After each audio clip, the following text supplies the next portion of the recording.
Hello, and welcome back to Unhelpful Yoda. Today we're going to be ranking the TV shows, movies, and specials for Marvel Phase 4.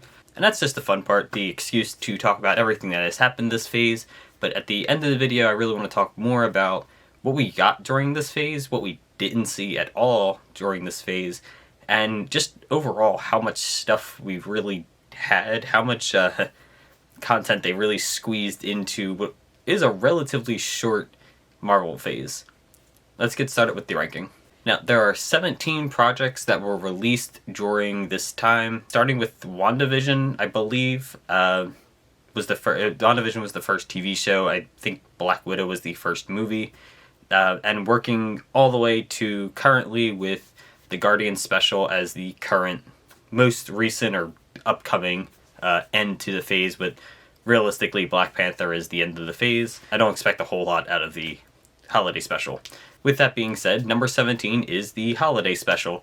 Not that there's anything wrong with the holiday special, we just haven't seen it yet, and I didn't really want to wait until the holiday special came out to make this video, mostly just for time constraints. The holiday special comes out November 25th, and that's like right around Thanksgiving, and then we move into December with Christmas and stuff. I just didn't want to wait till I didn't want to wait till then because time. I expect this to end up somewhere in the middle of a list if I were to make one after its release.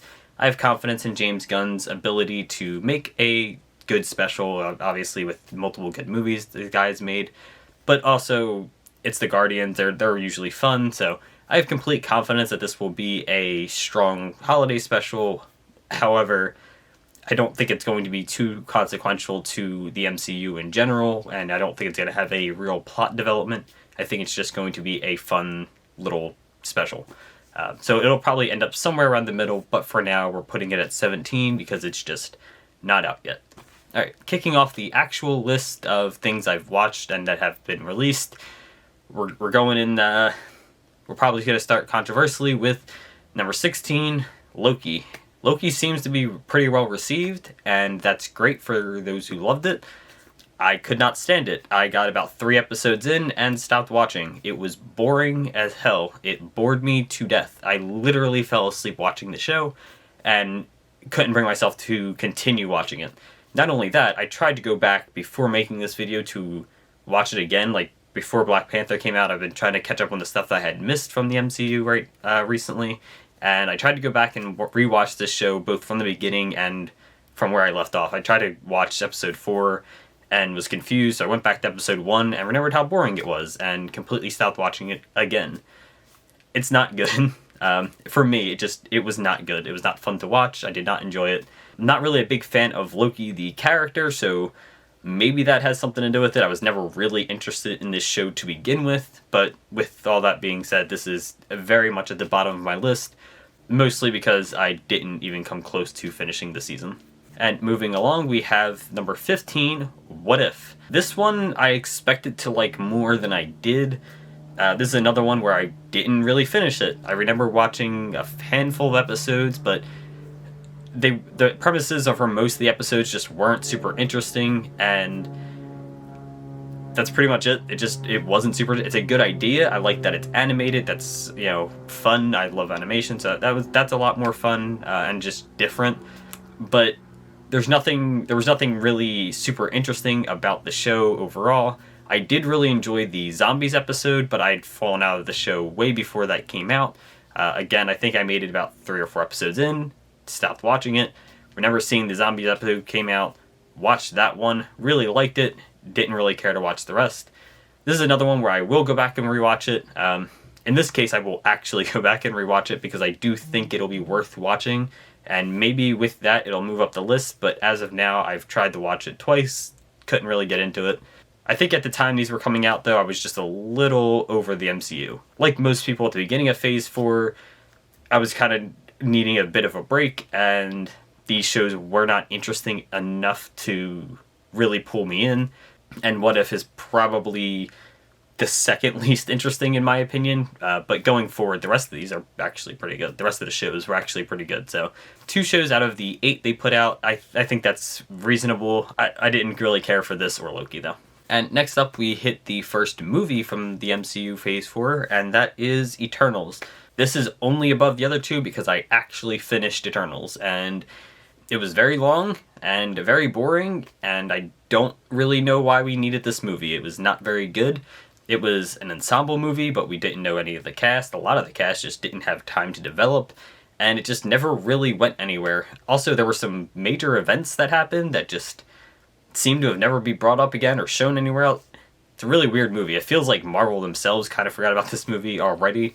This, to me, seems like it's going to be another Thor Dark World where it probably has some importance to the MCU overall. In fact, it will have importance to the MCU overall. But everyone's going to forget about this movie, and when they do bring the concepts back from this movie, we're going to have to get a recap in the better movie like we did with the Thor Dark World in Endgame, because nobody remembered what happened in Dark World, nobody cared what happened in Dark World, but it was a little bit important to Endgame, so we kind of had to retread that a little bit just to get the general idea. I feel like that's where Eternals is going to end up. It's not a very good movie. Honestly, if we never saw like 80% of these characters again, I really wouldn't care. Definitely the worst movie released in this phase, and honestly, I think this might be the only truly bad movie released in this phase. And next up, we have 13, but I want to touch on 12 with it just a little bit. We're going to separate them, but just a quick touching on it. I feel like these could really be switched around either way. I wasn't really super confident on putting one above the other, but I ended on this order just because I had to pick one over the other. And I think this is a little bit better overall, but I think the next one had what could have been better and should have been better. We'll cover it when we get to number 12. So for 13, we have Werewolf by Night. And this was a really good short. I really hope that they do more stuff like this with the MCU. I think some of their TV shows could have been boiled down to this. The Eternals could have been, well, not really, but I feel like some of the TV shows could have been boiled down to something a little bit simpler like this. I feel like this is a good medium and a happy middle ground for some other characters to be brought into the MCU who don't really need a TV show, don't really need a movie. But introducing them like this, where you get the general idea, and then you can just throw them into things that they fit in, is neat. And that's pretty much it. I liked it. It's good, but it's very different from the MCU in general, and that's kind of why I put it down here. While different is good, when you're talking a massive franchise like this, you do kind of have to keep some similarities. If I'm in the mood to watch an MCU movie, this really isn't going to be it because it's not like everything else in the MCU. However, if I want to watch this, I will watch this. I only have it under number 12 because it's just very different and it feels way different from MCU. So if I'm thinking MCU, this isn't really what's going to come to mind. And next up, we have the next movie, Thor Love and Thunder, at 12.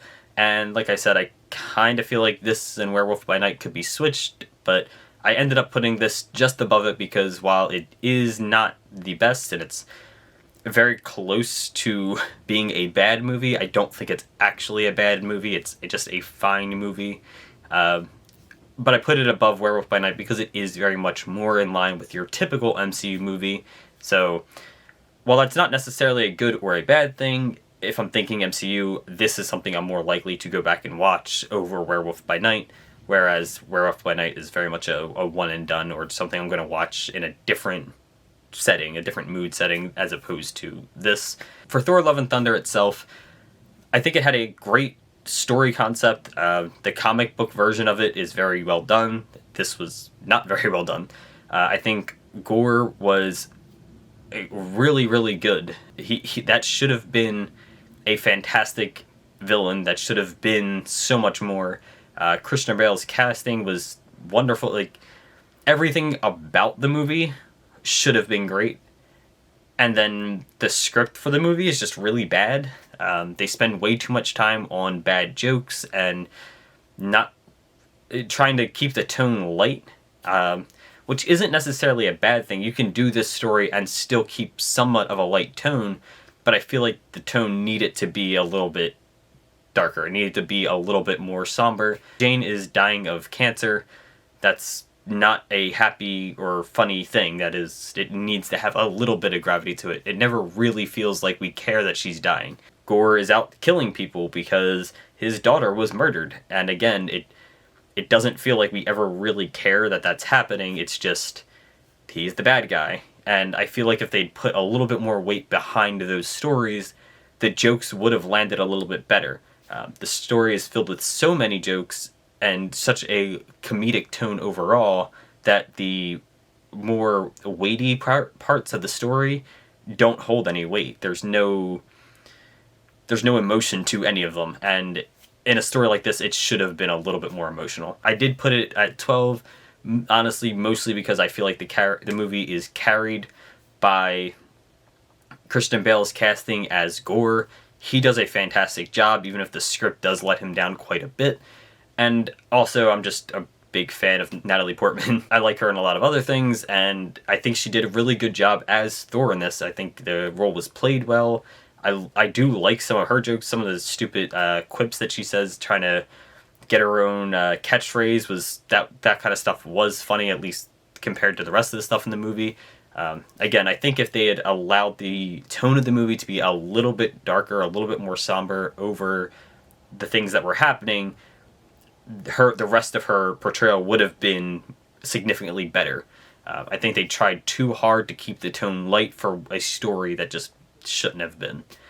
Overall, it's not a terrible movie, but it is definitely the worst MCU movie of the phase, if you don't count the shit show that was Eternals. And next up, number 11, we have Black Widow. This one I don't think is a bad movie. I think this is a actually pretty good movie. If this had come out phase 2 or phase 3, I think we'd be having a different tone on the movie, because nothing is actually wrong with it. It's fine across the whole movie. It's just fine. It's right up there with like the first Captain America or Iron Man 2 or 3, I guess. Like it's a fine movie. There's not really anything wrong with it. My biggest complaint is that it doesn't matter. With Natasha already being dead in the MCU, we know that from Endgame, and this taking place back in phase 3 during like the period between Infinity War or Civil War and Infinity War. It just feels like it should have came out then instead of now. It coming out after Endgame really puts a damper on the whole story, because what's the point? It feels like it was just an excuse to introduce the new Black Widow, another character, and like that's fine, but I think this should have been a phase 3 movie that would have made it much more interesting, more compelling. We would have cared a little bit more. I didn't care about Natasha going into the movie. There was nothing to care about. We already know she's dead. So this just felt like a wasted space to me. It should have happened earlier. If it had happened earlier, I think the exact same movie would have been way better. And it would have felt more like we were setting up for phase 4 instead of kind of going back to phase 3 at the beginning of phase 4. Phase 4 had just started and we were already going back to phase 3. It was a little weird. Not the worst movie, just nothing special. I do think this exact same concept was pretty much done again, but better in the next one in the list. Speaking of, at number 10, we have Falcon and Winter Soldier. This is basically the Black Widow story, but done better.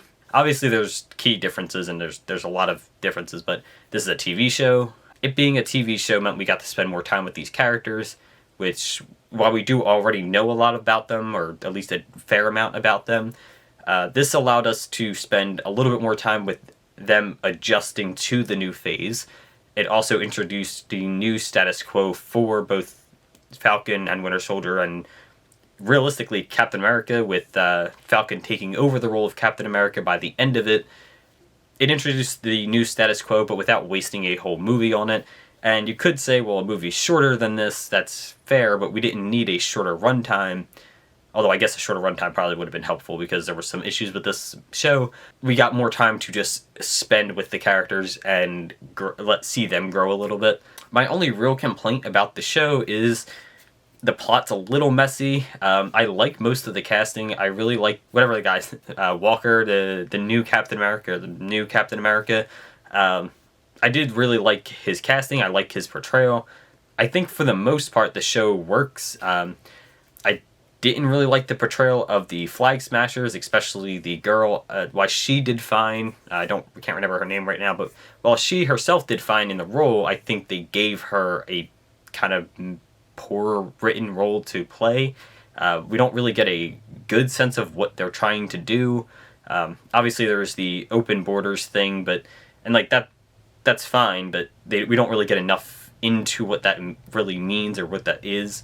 And it's kind of like trying to root against Poison Ivy in Batman now, where like you expect me to root for the billionaire and not the eco-terrorist. I get she's doing some bad things, but at least she's trying to do something good, even if she's going about it wrong.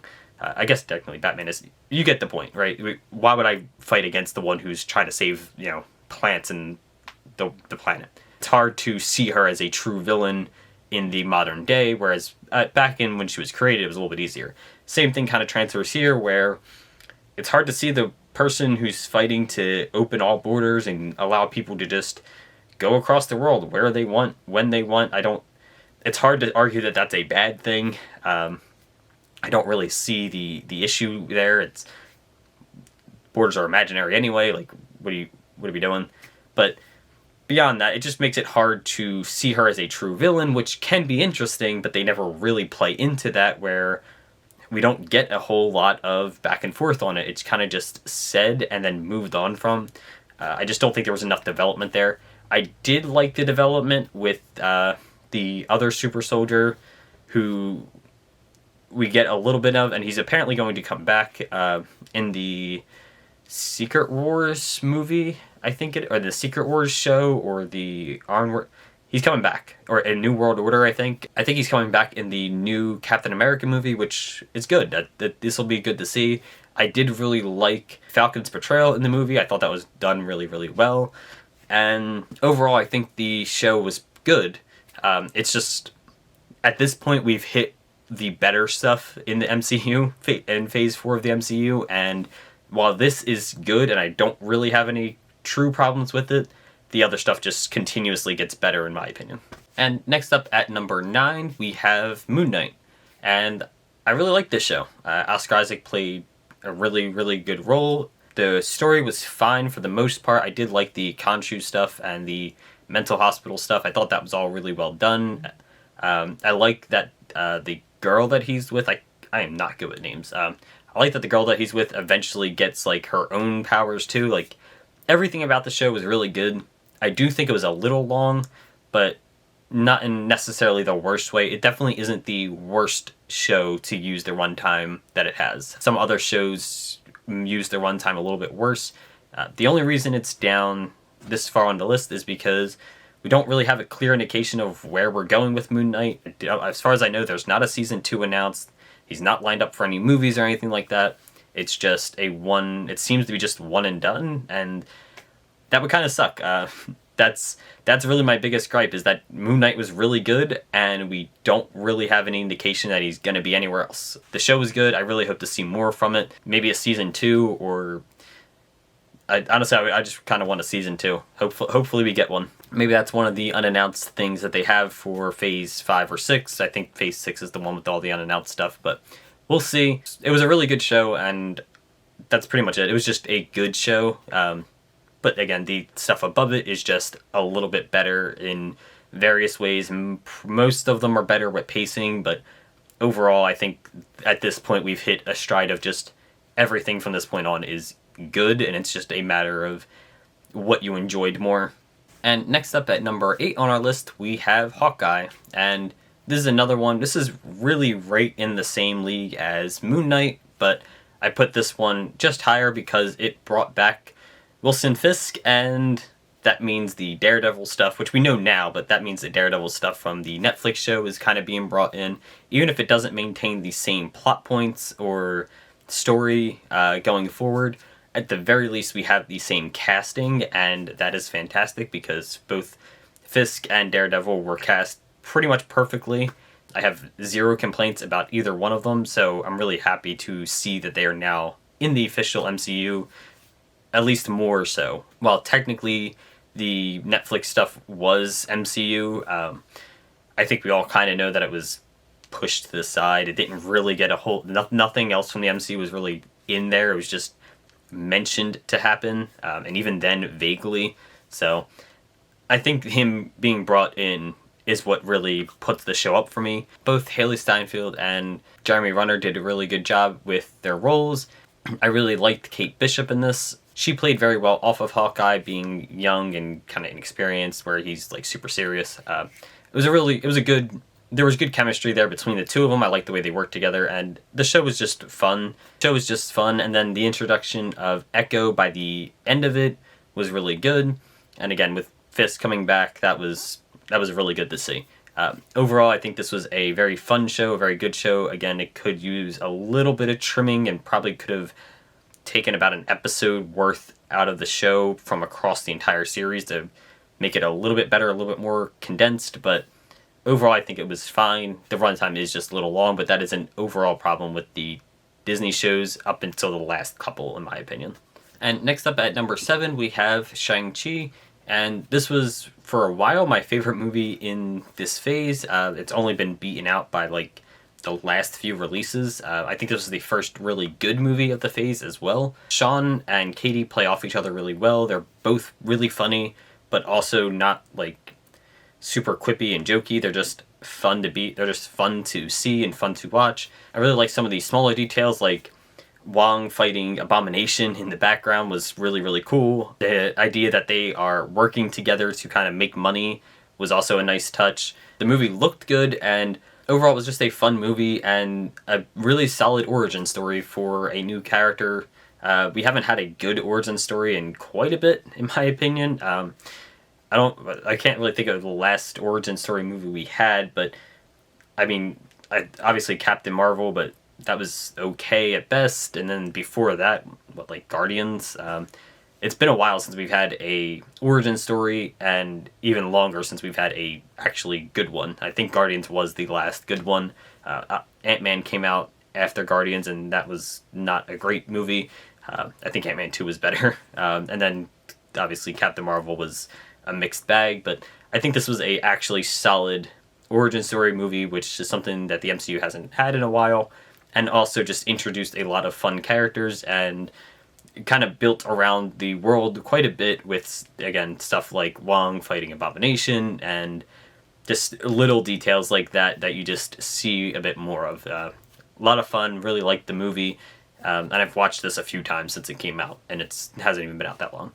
Really looking forward to see more from this character as the MCU continues. And next up at number 6, we have She-Hulk. And I think this might actually be the best show that Marvel has put out in this phase, but it's not coming in at the highest ranking for the show for a couple of reasons. One of which is it's just never going to touch one of the other shows, and we'll get to that when we get to it. But also, for the same reason I took a little bit away from Werewolf by Night, I have to take a little bit away from She-Hulk because it's not really what you expect from an MCU property or a thing. It doesn't really work in the same way that other MCU shows and movies do. It is a legal comedy, dramedy, with superhero elements. It's not really a superhero show. So if you're expecting something, MCU if you're expecting just another MCU show, this probably isn't going to be for you.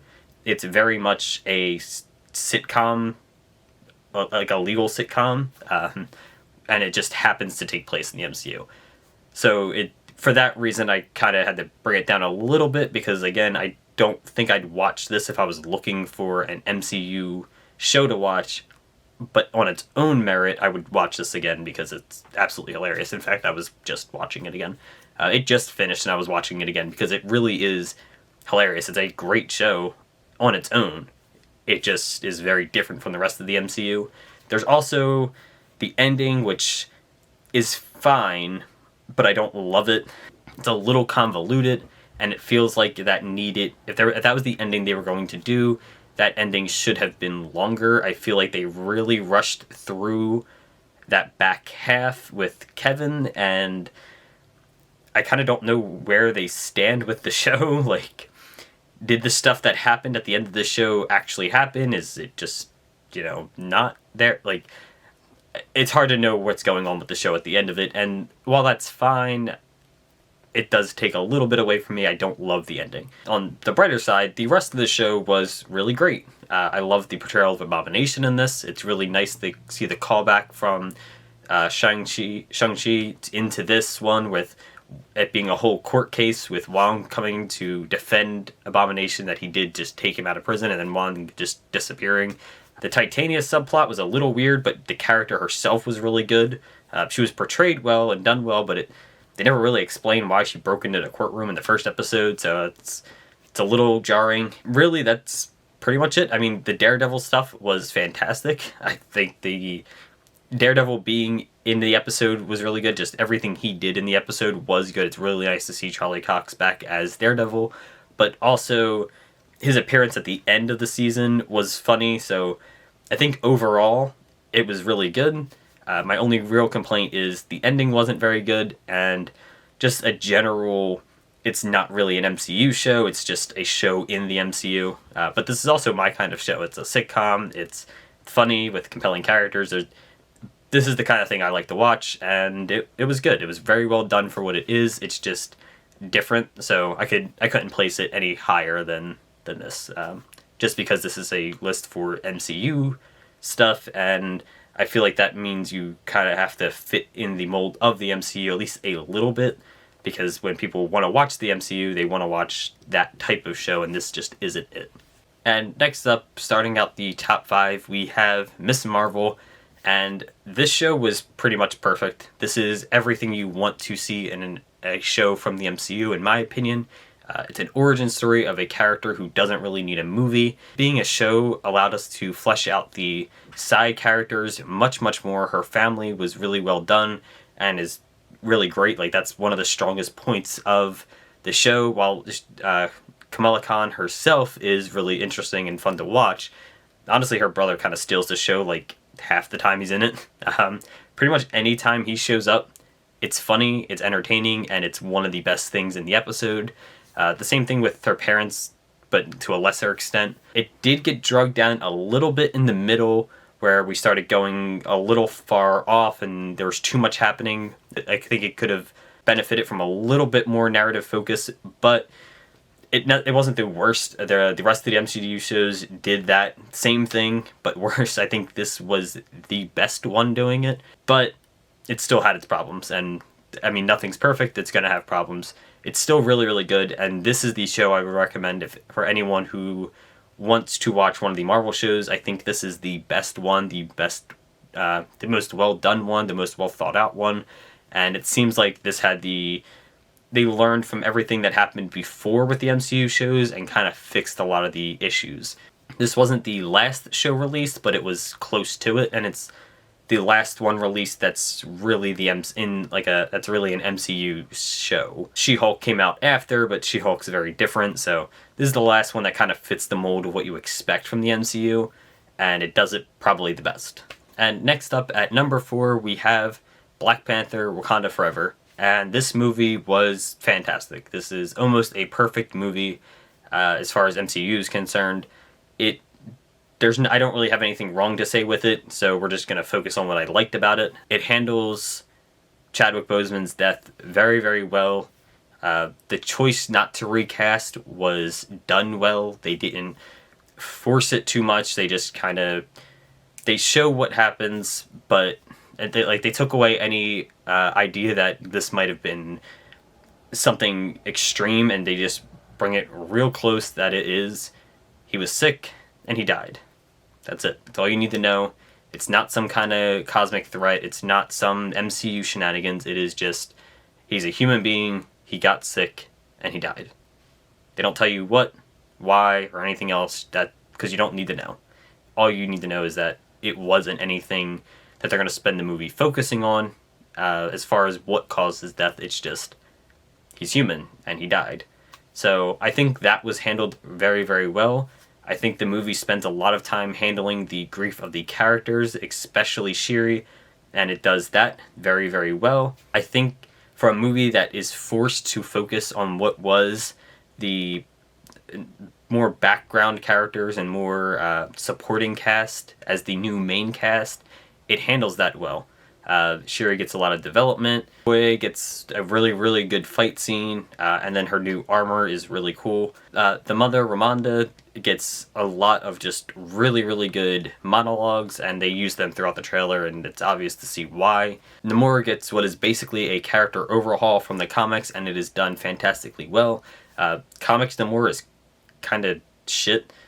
So making him into a Aztec, I think it is, or Mayan, taking the Aztec, Mayan influences, the South America and all that influence, and bringing it into his character was really good. A lot of that stuff really, really worked, and I think he kind of led the movie for the most part, at least for me. Not that the other characters that are in there weren't great, they were all great in their own right, but I think he really is what draws the movie to, like, brings the movie together. His portrayal was really, really well done. My favorite part of the movie is actually Ironheart. Not only do I think she's probably the funniest character in the movie, which MCU is known for, you know, its jokes and stuff like that, so that's kind of important if you're looking at it through the lens of what we expect from an MCU film. Not only was she the funniest part of the movie, but the armor was really cool looking. They did her character a lot better than I think she was done initially in the comics. I think they introduced her a lot better and kind of not tying her too much to Iron Man. But, I mean, there's obviously an influence there, but it seems like they tied her more to Shuri to kind of develop the armor and stuff. I think that was the smarter choice. Overall, I think she was really well done. I can't wait for the Ironheart TV show because she was really good in this, and I really just wanted to see more of her. Honestly, if we didn't know the TV show was coming, this would have been the negative, is that I wanted to see more of her, and we didn't get more. We only got a little bit. While she is present quite a bit, we only see her armor at the very end, and not a whole lot of it. So while that would have been a negative, the fact that we know we're getting the show, this is just like an introduction, makes it really good, and it's really well done. Overall, I really like this movie. I think this is probably arguably the best MCU film of the phase, but as you can tell, it is in number 4, and there's 2 movies and a TV show we haven't talked about. I wonder where they could be. I'm just gonna say it now that this is probably what most people would consider the best movie of the phase. However, I have a very strong bias that I'm not gonna try to hide because it is what it is. This is my list, I can do whatever I want. And the next 3 spots are more like there was no way in hell they were ever going to be anything besides the top 3 because these are my favorite characters. These are the things I like the most about Marvel. And one of them is like a damn near perfect movie in my opinion. So we're going to move on to those. But I think this is a very much a high point for the MCU. And next up we have WandaVision coming in at number 3. And again, this is very much a biased pick, as you can probably tell. Scarlet Witch is one of my favorite Marvel characters, period. Just that, in Marvel, not just the MCU, just in general, Scarlet Witch is one of my favorite characters. So when you make a show about her, that was always going to be something that I was going to enjoy. They would have had to really screw this up to not make it work. And instead of that, they made this show pretty much exactly what I want. It's like someone just made the show for me and no one else. I love all of the old TV references, like I Love Lucy and Malcolm in the Middle, and just all of the sitcom tropes and the different styles that every episode would go through.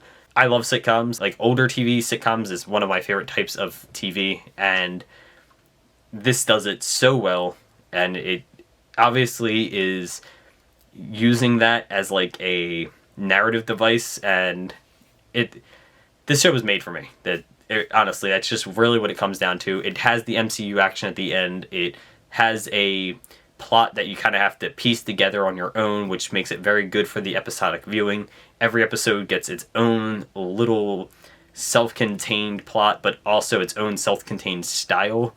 They kept remaking things like the intros for the show with every new style of the show coming out, and it grew, and it, you know, the starting in black and white, the change to color, eventual change to like the the camera where they would talk to the fourth wall breaking where she would talk to the camera. The stuff happening outside of Wanda's little barrier.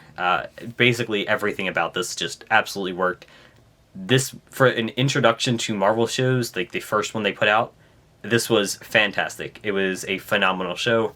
This is 100% what I want out of it. But I say this is number 3 as a biased pick because it's just what I want out of it. I can completely understand that other people will not enjoy this anywhere near as much because it is very different from other MCU stuff. And that's fair. I've docked points from other things. You know, I've put things lower on the list because they're so different. But again, it's my list. I can do what I want. And it's number 3 because this was my favorite TV show that Marvel did. And coming at number 2 is Spider-Man: No Way Home. I think this is arguably the best or the second best movie in this phase of the MCU. Just with bias aside, I think this was probably one of the best movies of the phase. I have no issues. I've heard people don't like the beginning because it's a little long or whatever, but I think from start to finish, there's always something happening. It's usually relevant. There's not really a whole lot of just... a lot of people want to complain about the fan service of this movie, but I don't really think there is a lot. I mean, there's the obvious stuff like the other 2 Spider-Man coming in and, you know, past villains coming in and playing the same role again. And, like, that's all really great, but it never feels like fan service, in my opinion. It pretty much always sticks with the plot, with what's going on. Doctor Strange showed up, which was really cool, and their fight was great, but it just always feels like everything is held together in exactly the story they were telling. It doesn't feel like, oh, we're going to bring in Tobey Maguire just because that'll excite people. I mean, yeah, but no, it felt like they brought Tobey Maguire in because they were telling a multiversal story. This is what really introduced us to the multiverse. Overall, with the reintroduction of a lot of past villains, especially Green Goblin and Doc Ock, I think this was a absolutely fantastic movie. I do understand some of the complaints, but I think they are blown way out of proportion for what is ultimately, in my opinion, a very good movie that doesn't really suffer from a whole lot of problems. I think the pacing's fine. I think the action was really well done. There are some minor issues, usually with the effects and stuff, but considering when it was released and the way the production was going, in the climate of the world at the time, I think most of it is pretty easy to overlook. There's not really a whole lot of blame we can put on them for the way the movie was made when there just wasn't a whole lot they could do about it. I think this was a very good movie and definitely deserves one of the top spots, but maybe not number 2. I could see an argument for it being like number 3 or 4, but I think it definitely earned a top spot here. And lastly, my number 1 pick for Marvel Phase 4, if you haven't guessed it already, is Doctor Strange and the Multiverse of Madness. Again, this is another movie that was pretty much just made with me in mind. We have Doctor Strange, we have American Chavez, we have Scarlet Witch as the villain. It is directed by Sam Raimi. This comes together as being easily one of the best Marvel movies, in my opinion, overall, let alone just here in Phase 4. I think even without my personal biases in this is probably still the best movie of the phase. I think this very easily takes the number 1 spot. It is not only an event in and of itself with the multiversal hopping, the introduction of characters like Mr. Fantastic and Professor X coming back for a cameo role. I mean, it's a little bit more than a cameo, but Professor X coming in, and the Wanda killing all of the Illuminati was absolutely incredibly well done. That was an amazing scene. Sam Raimi's directing in general was just fantastic. From little glimpses, like seeing her eyes and face across the mirror, like when she's in the mirror dimension, to seeing her like stare deadpanned at the camera when Wanda first takes control of her multiversal self. Across the board, this was an absolutely fantastic movie. Everyone did an incredible job in their role. I have zero complaints. This is one of, if not my favorite MCU movie at this moment, and it's easily, in my opinion, the best movie in this phase. It did everything I wanted it to do and more. And again, we got Doctor Strange, we got Scarlet Witch, we got some cameos from X-Men and Fantastic Four, and just a ton of other stuff. Like, everything about this was absolutely fantastic. I loved it, and I can't recommend this one enough. This is easily my number one's pick. I don't even think my bias really is confirming this one. This movie was basically perfect from start to finish. Alright, and that's the entire list.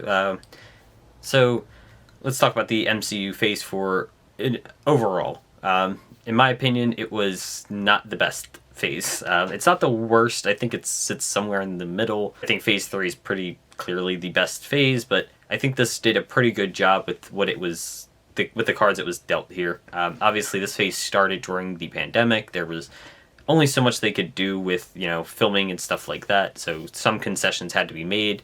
The loss of Chadwick Boseman obviously drastically changed how Black Panther and really how a lot of things were probably intended to play out. So that, another unforeseen thing. The introduction of the TV shows, which obviously had to be adjusted, and they had to learn how they were going to do this. That was a very new thing, so we had a ton of content come out over Phase 4.